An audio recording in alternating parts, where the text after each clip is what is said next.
Our paper is a feminist utopian perspective on the practice and promise of making.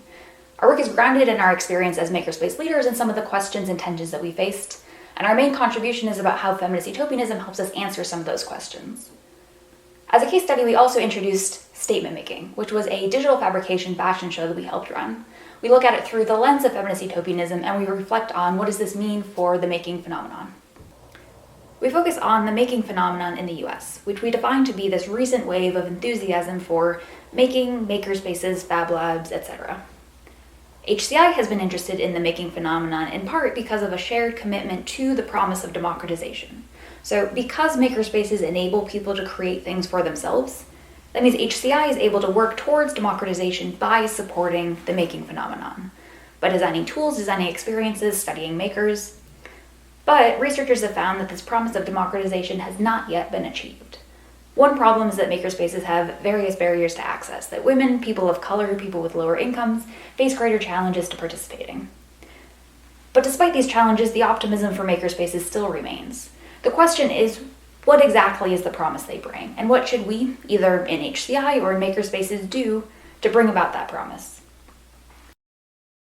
In the paper, we discuss how we face these questions in the context of setting up and running this university makerspace. So we started off with a fairly standard profile of fabrication equipment, and our main goal was essentially to support the participants doing whatever they wanted to do.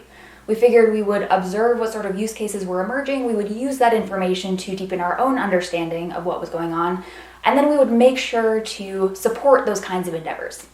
And this seemed like the democratic way of going about setting up a makerspace. But there were a couple of problems. One was that the people who made their way into the makerspace were not representative of the student population as a whole. So clearly we had some barriers to access that we needed to address.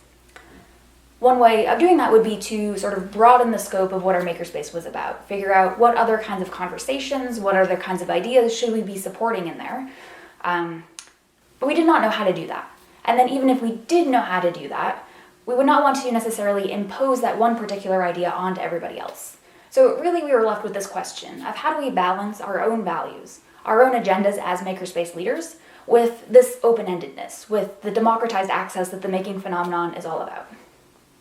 So we took this question and we turned to HCI literature to see if we can find some guidance, which is where we came across this idea of feminist utopianism. Typical utopianism usually involves a single person abstractly envisioning what the future will look like. With feminist utopianism, on the other hand, there are multiple possible versions of the future all in progress that are being negotiated, they're being pursued by the participants themselves. So instead of being on a single linear path to an end state, feminist utopianism is just not concerned with the end state at all, but rather the utopia is this particular type of path.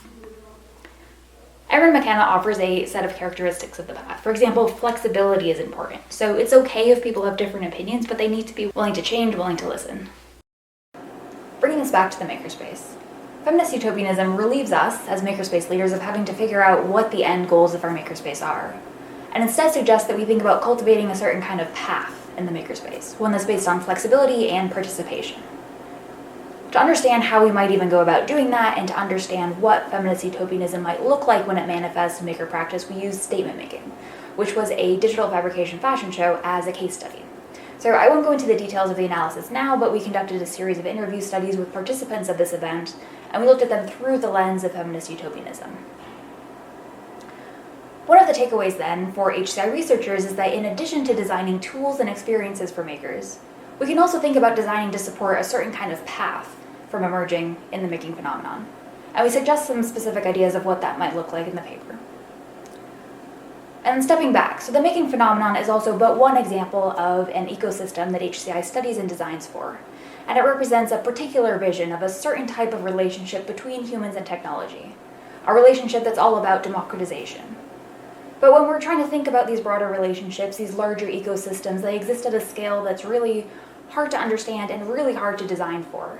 So what feminist utopianism offers HCI researchers is a mechanism for thinking about the kinds of dynamics, the kinds of interactions that might be desirable in these sorts of contexts that are focused on democratized access to technology. Many thanks to all our collaborators, our sources of funding, and our supporters, and thank you for listening.